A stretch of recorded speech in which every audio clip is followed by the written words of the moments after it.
क्या देश में एलपीजी सिलेंडर की कमी आने वाली है? अमेरिका, इजराइल, ईरान लड़े पड़े हैं और टेंशन आपके और हमारे किचन तक पहुंच रही है। सोचिए अगर क्रूड ऑयल के बाद सिलेंडर तक बेतहाशा महंगा हो जाए जो पूरा मंथली बजट ही हिला दे। तो आज बात एलपीजी सिलेंडर पर। कहां से आते हैं, भारत के पास कितना है और क्या किल्लत पैदा हो सकती है, और सरकार इस बारे में क्या कर रही है। हाय, मैं हूं श्रुति और आप देख रहे हैं खर्चा पानी। Brought to you by Candid, Rajnigandha, NITL. Candid dusting powder, 4 skin problems का एक expert solution. Candid dusting powder, हटा खुजली, लगा कैंडिड। 2015 में हर 2 में से 1 एलपीजी सिलेंडर भारत इंपोर्ट करता था। अब 2025 में हर 3 में से 2 एलपीजी सिलेंडर भारत इंपोर्ट कर रहा है। यानी सिलेंडर के मामले में हमारी बड़ी डिपेंडेंसी इंपोर्ट्स पर है। अब आप जानते ही हैं कि मिडिल ईस्ट में चल रही है वॉर। वहीं से आता है क्रूड ऑयल, एलपीजी और एलएनजी। और जिस रास्ते से ये सब आता है वो रास्ता ईरान बंद या लिमिट कर रहा है। उस रास्ते का नाम है स्ट्रेट ऑफ हॉर्मुज। इसीलिए भारत समेत तमाम देश ये हिसाब लगाने में लगे हैं कि हमारे पास क्रूड ऑयल, एलपीजी और एलएनजी का कितने दिन का स्टॉक है।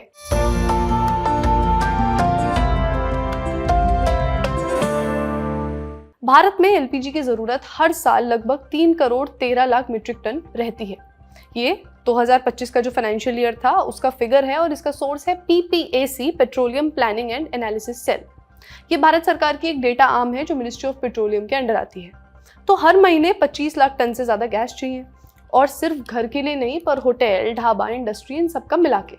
इसमें से कितनी गैस हम खुद बनाते हैं? साल की सिर्फ 1 करोड़ 28 लाख मीट्रिक टन। मतलब डिमांड का लगभग सिर्फ 1/3 गैस हम यानी भारत खुद बना रहा है, हम बाकी सब बाहर से इंपोर्ट करते हैं।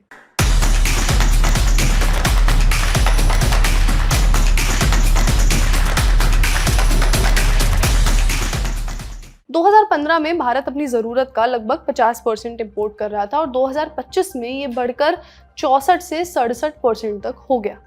अब डोमेस्टिक प्रोडक्शन यानी घरेलू उत्पादन 10 साल में सिर्फ 30% बढ़ा, लेकिन डिमांड लगभग 70% से ज़्यादा बढ़ी है। ये डेटा है ministry of petroleum and natural gas का। भारत एलपीजी इंपोर्ट कहाँ से करता है? ज़्यादातर गैस मिडिल ईस्ट के देशों से आती है, जैसे यूएई, कतर, कुवैत, सऊदी अरब और ओमान। अब इन देशों से अगर आएगा तो समंदर के रास्ते आएगा। एक बार उस रास्ते को भी समझ लेते हैं। इसका नाम है स्ट्रेट ऑफ हॉर्मुज, एक पतला सा समुद्री रास्ता जो पर्शियन गल्फ को आगे अरेबियन सी से जोड़ता है।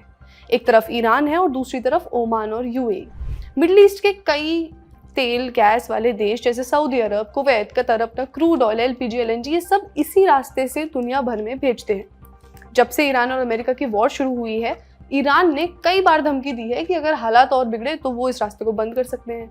उसके बाद रास्ता बंद भी किया गया। ईरान के मिलिट्री ग्रुप आईआरजीसी यानी इस्लामिक रेवोल्यूशनरी गार्ड कॉर्प्स के सीनियर एडवाइजर ने कुछ ही दिन पहले बोला था कि यहाँ से कोई शिप निकली तो उसमें आग लगा देंगे। यानी जो रास्ता दुनिया के लिए तेल और गैस के लिए सबसे ज्यादा जरूरी है, वही रास्ता अचानक खतरे में पड़ गया।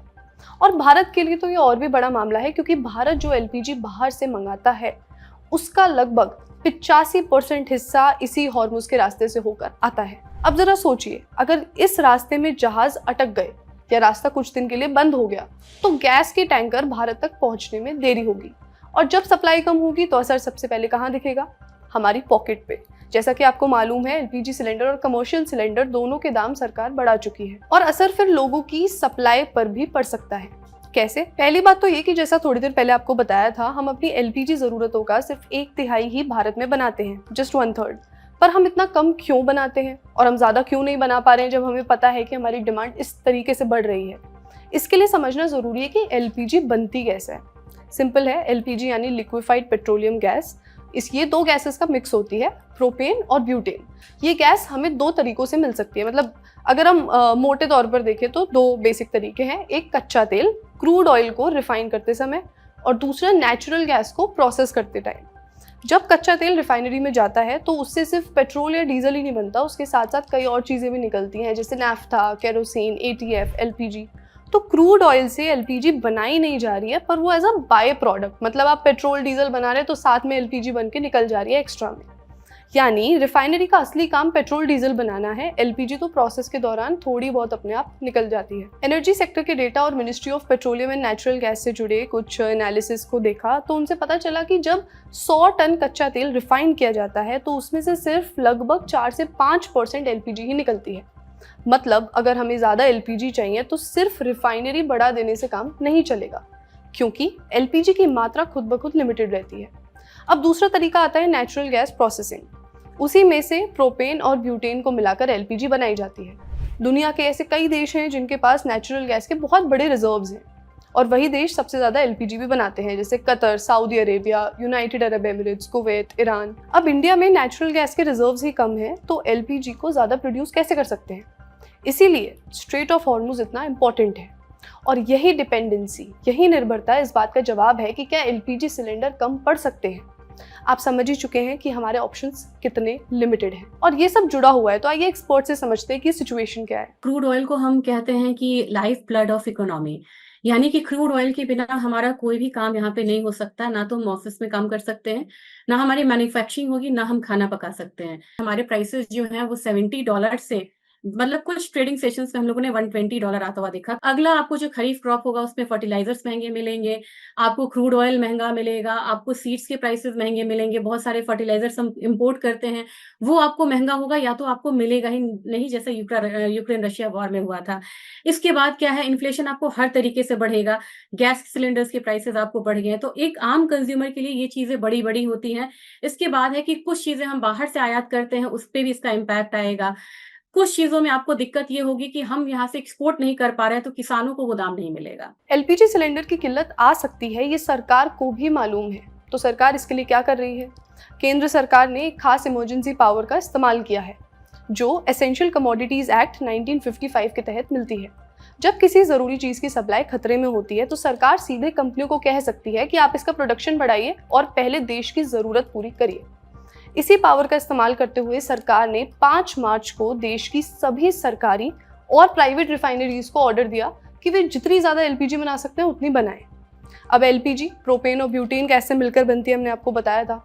तो सरकार ने ये भी कहा कि अब इन दोनों गैसेस का इस्तेमाल पेट्रोकेमिकल प्रोडक्ट्स बनाने में नहीं किया जाएगा। यानी जो गैस पहले प्लास्टिक या दूसरे केमिकल्स बनाने में चली जाती थी, अब उसे एलपीजी बनाने के लिए इस्तेमाल करना है। मतलब प्रायोरिटाइज करना है एलपीजी का प्रोडक्शन, जिस भी तरीके से हम कर सकते हैं।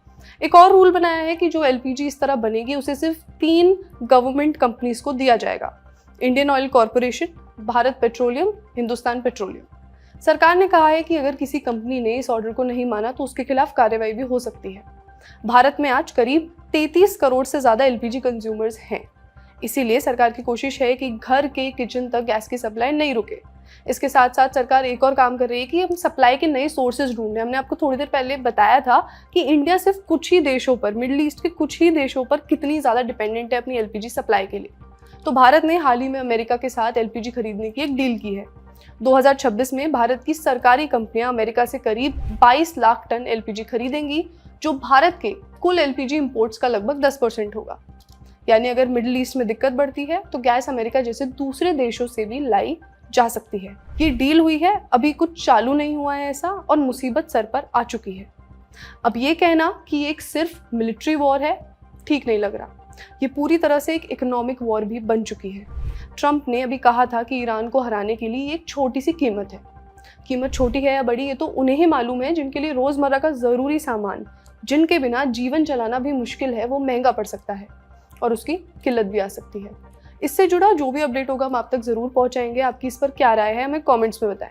आज का खर्चा पानी यहीं तक। अपना ख्याल रखिए और देखते रहिए द ललित टॉप। शुक्रिया।